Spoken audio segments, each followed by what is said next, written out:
এই ভাতের হোটেলের বেটারে কি করলো, ভাইরাল করে দিল।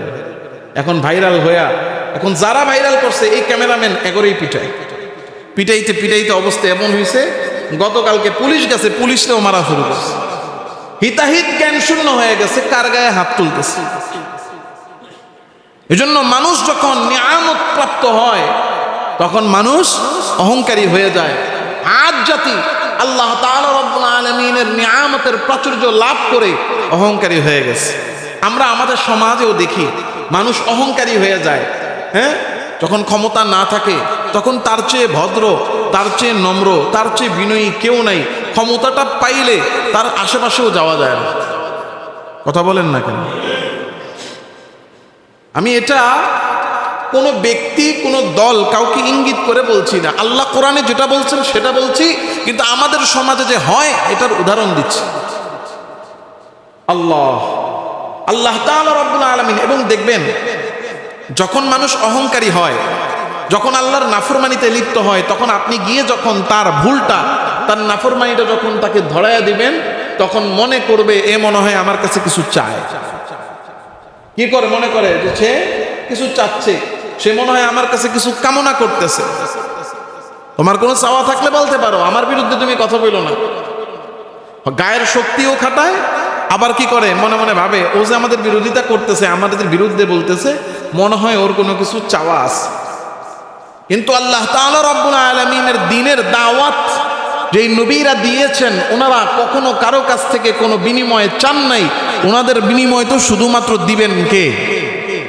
জোরে বলেন, ওয়া কওমি লা আসআলুকুম আলাইহি আজরা ইন আজরিয়া ইল্লা আলাল্লাযী ফাতারানি আফালা তাকিলুন।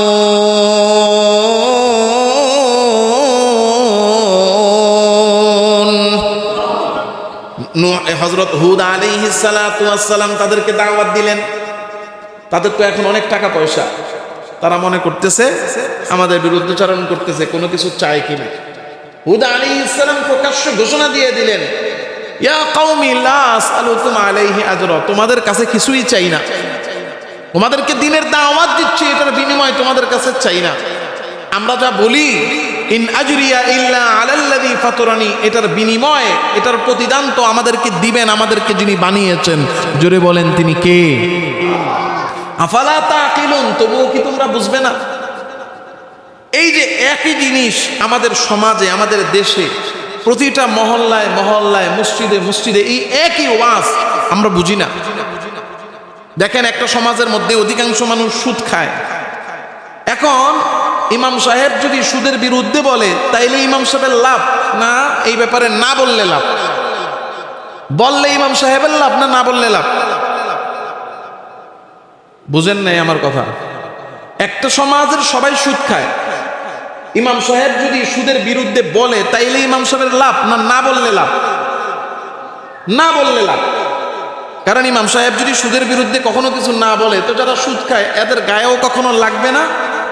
এরা কি করবে না? ইমাম সাহেবের বিরুদ্ধেও লাগবে না, ইমাম সাহেবের বিরুদ্ধে দুই চারটার কথা বলবেও না।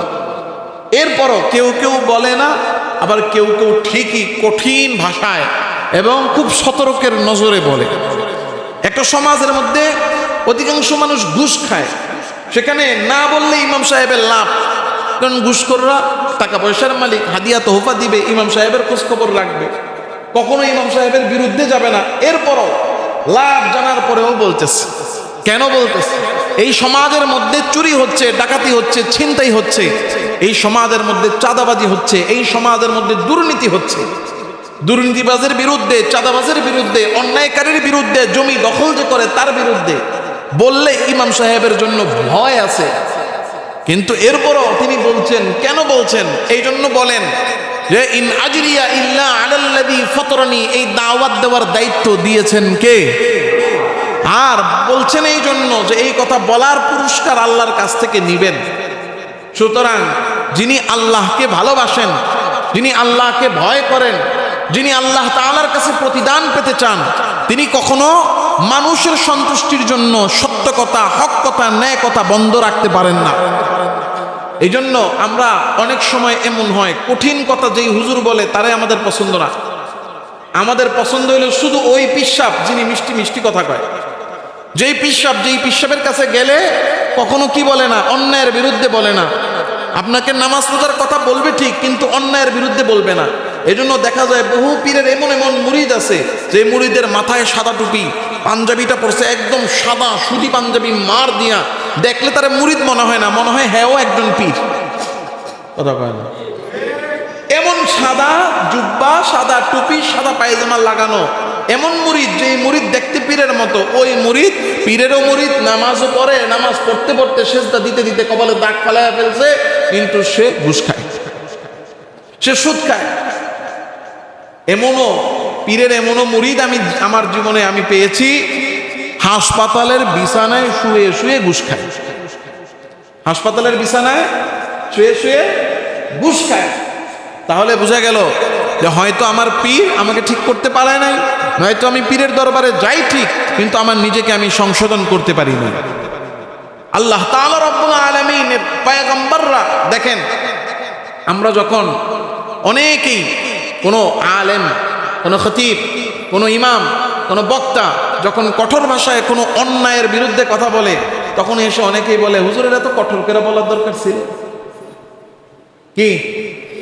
বলে না অনেকেই, হুজুর এই বিষয়ে না বললেই তো পারে, হুজুর জানে যে এই কথা কইলে আমগো অমুক সাপ অসন্তুষ্ট হবে, তো বলার দরকারটা কি?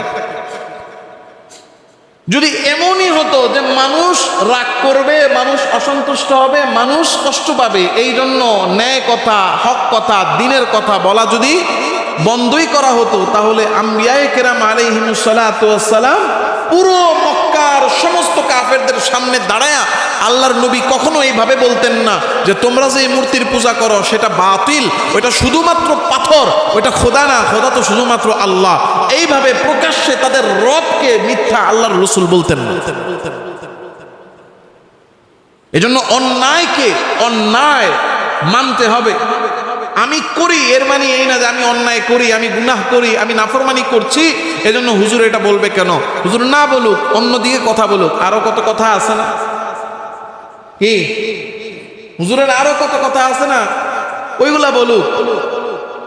কিন্তু না, আল্লাহ তাআলা রব্বুল আলামিন পয়গম্বরদের মাধ্যমে আমাদেরকে শিখিয়েছেন। পুরো আদ জাতি আল্লাহর নাফরমানিতে নিমজ্জিত।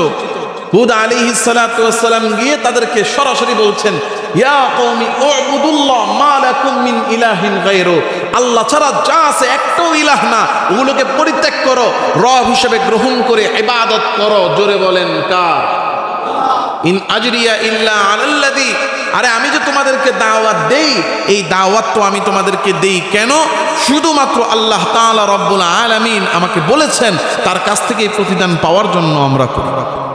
কিন্তু এই আদ জাতির লোকেরা তারা আল্লাহ তাআলা রব্বুল আলামিনের উপর ঈমান আনলো না। নূহ আলাইহিস সালাতু ওয়াস সালাম দাওয়াত দিচ্ছেন, তারা দাওয়াত গ্রহণ করে না। যখন কিনা একটা পর্যায়ে যে আল্লাহ তাআলা দেখলেন তারা ঈমান গ্রহণ করছে না, তো আল্লাহ তাআলা রব্বুল আলামিনের পক্ষ থেকে তাদের জন্য শাস্তি শুরু হয়ে গেছে। কি শাস্তি?